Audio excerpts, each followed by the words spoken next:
Salam ekran aldı görünmən dostlar. Hazır qalxdanlar xeyirlik bolsun. Mənim ismim Muzaffer. Bu kanalda yeni bir tür başlamakçı.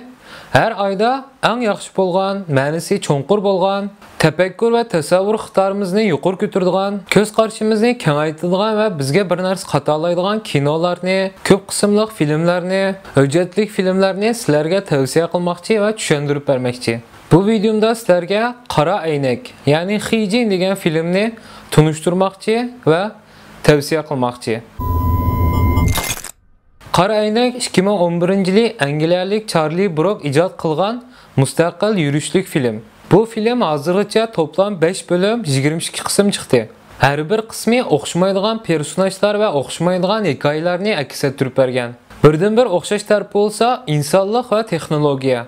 Bu film dövlətdən cəmiyyətə, şəxsdən iş dünyasına bolğan cəmiyyətimizdəki bütün məsələlərini göstərib berdi. Özgərəyotgan dünyanın, tərəqqi qılıyotgan texnologiyanın, ictimai taraqqılarının həyatımızğa qanday təsir göstəriyotganlığını, dünyanın qaysı yönəliş qarab ketiyotganlığını düşündürüb berdi. Əgər texnologiya bir xil zəhərli çəkimlik bolsa, hazır həqiqətən şundaq, qolumuzdakı telefon və tor əlaqəsi zəhərli çəkimlikə oxşaş bizni özünə muhtaç qılıb qoyğan. Undaqda bu xil texnologiyanın tərəqqi qilishi bizə qanday əks təsirlərini göstərdi? Qara Əynək filmi texnologiyanın bizə sunğan yoruq xoşallığı və qaranğı qorxunçluq tərəfləri haqqında mülahizə yürgüzdü. Tərəqqi qılayotgan texnologiyanın kişilik münasibətlərə göstərən təsiri və insanların bu xil texnologiyaga göstərən inkaslarını yürüşlük hekayələr bilan bizə təsəvvür qilish orqali o'ziga mahliya qilish bilan birlikdə hikoyaning oxirida bizga qattiq savoq berdi. Filmning ismi nimishqa Qara Əynək degan nuqtaga kelsak, turmushimizda qara əynəklərni hər bir tamda,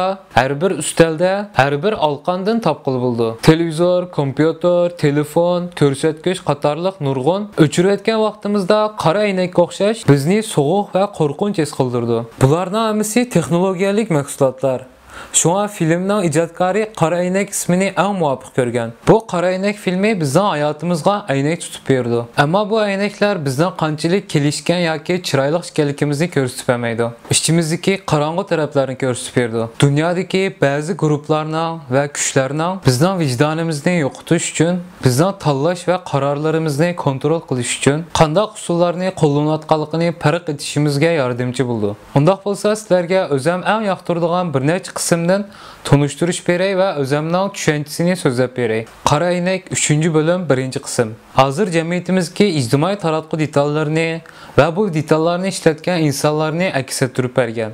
Yani bizlerini. Siz əmbəhirləyən bir rəsmgə insanlar qançilik yürək bərsə siz üçün qimmatli bolğan buldu. Qançilik əgəç gücünüz bolsa siz tunulğan birisi bolğan bulsuz. Sizni başqalarından rədd qıla almasıq üçün qançı numurluq insan buluşunuz gerek. Naq bu bölümdə baş personaj muşu məsələlər üstüdə köləş qıldı. Bu bölümdə bir xil telefon detalı var. Hazır biz şiltiyotgan Instagramga oxşab qaldığan. İnsanlar bir-birisiga numur berdi. Sizning yaşaş üslubunuz qarta bir numurdan 10 numurgacha bo'lgan arlıqda numur berdi. Baş personajimiz başqalarının özüge yürek beriş üçün və yaxtırış üçün özdən uslubi olmayan işlərini qıldı. Hazır cəmiyyətimizdə bu xil insanlar nəhayət köp. Başqalarının özüge baha beriş üçün yaşaydıgan. Məsələn, öz yaxtırmaydıgan qəhvəni içib rəsm tatib çıxırdı. Ətrafındakı insanlarga özüge yaxşı numur bersin deb yağandan külümsirəydi. Əgər həqiqətlərini otur qoyub, içidəki rast gəplərinin hamısını başqalarga degan bolsa, başqalarına onun bergan numurları azlab ketidi. Qandaq insan başqalarına özgə bergan inkaslarını pərva qılmay yaşaydı? Yoxutub qoyuşdan qorxmaydigan insan. Qara Əynək 4-cü bölüm 4-cü qism. Hazır cəmiyyətimizdə yad cinslər bilan tunuşub, dostlaşıb, muhabbetleşidigan nurg'un detallar mavjud. Bu qism bizga naq mushunda detallarni aks ettirib bergan. Bu qismda haqiqiy muhabbatni izlayotgan ikki kishining hikoyasi. Telefonga o'xshab ketilgan bir xil ijtimoiy detal bor. Yot jinslar bir-birisi bilan tunishib, muhabbatlashish uchun qurilgan. Bu detalga o'zingiz bilan munosabatlik bütün bilgilarni kirgizsiz. Detal sizga nega berib, kim bilan uchrashib, kim bilan tomoq yeyish va tunishishingizni belgilab berdi. Hamda ko'rishgan ikki kishining munosabatining qanchalik vaqt bo'lishini bu detal belgilab berdi. Balki 12 soat, balki 10 kun, balki 6 oy, balki 2 yil degandek. Bu vaqt ichida bir-birisi bilan tushunishib, qanday yashaydiganligiga o'zlari qaror berdi. Bu detal siz bilan munosabatlik butun sonliq ma'lumotlarni xotirlab maqdi. Sizning qiziqishingiz va o'y-fikrlaringizni bilib ketdi.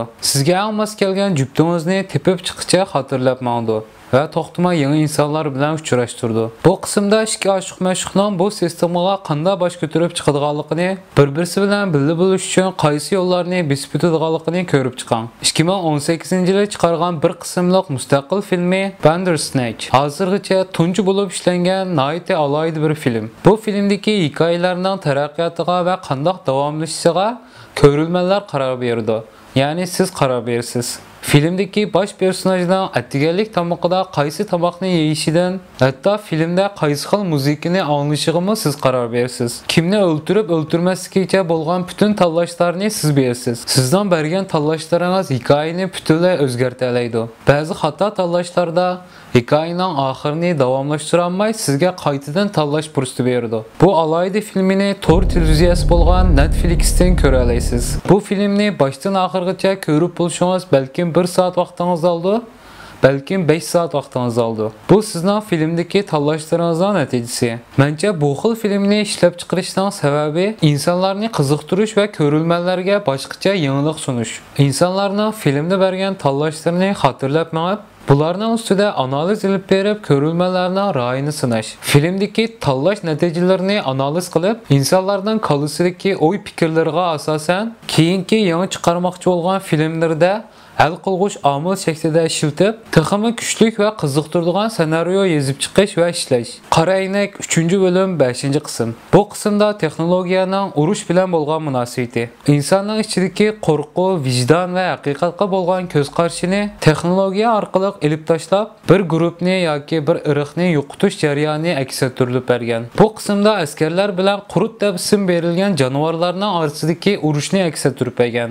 Askarlarga bir xil texnikalar küçük sim kartlar taqab, ulardan ko'rish iqtidorini va kuchini oshirish maqsadida dushman bo'lmagan bir guruh insonlarni vahshiy jonivorlar shaklida ko'rsatib, ayollarni va bolalarni o'z ichiga olgan bir qirg'inchilik ilib berish. Filmda bu insonlarni bir sabab bilan yo'qotish kerak. Texnologiyani askarlarga ko'rsatgan yo'li ularni inson o'rnida ko'rsak bo'lmaydi. Boshqa xil ko'rishingiz kerak. Bularga bir ism qo'yish ularni yo'qotish uchun texmi oson bo'lishi mumkin.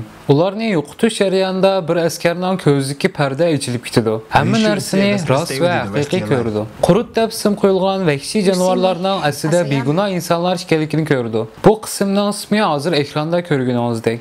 O'xshashdan 1947-yili yozilgan bir kitobning ismi. Bu kitobda Ikkinchi dunyo urushida askarlarning %75'ining o'q chiqarib boqmaganligi yozilgan. Chunki bir insonning yana bir insonni o'ldirishining o'ylagandan-mo ta'sis ekanligi yozilgan. Askarlar uchun bu bir cho'ng masala bo'lishi mumkin. Shunga bu hikoyada mushu masalani hal qilishning chorasini ve texnologiyaning qora yuzini ko'rsatib bergan. Filmda askarlarga o'rnatilgan kichik sim kartining ismi Mass. Agar Massning yeniga media qo'shilgan vaqtda Mass Media, ya'ni axborot tarqatish degan ma'no chiqadi. Mass eng kuchli harbiy qurol, ya'ni axborot eng kuchli harbiy qurol demakchi. Axborotchilik, xabarchilik sharoitlarni o'zgartirishga yordam qildi. Hikoyaning oxirida askar uyiga qaytadi. Ko'z oldida ko'rgani vayron bo'lgan bir uy. Ammo uningga sistema tarafidan ko'rsatilgan issiq bir oila, muhabbat va umid. Mushunga o'xshash Qora aynak filmining har bir qismi bir falsafiy qarashni tushuntirib berdi.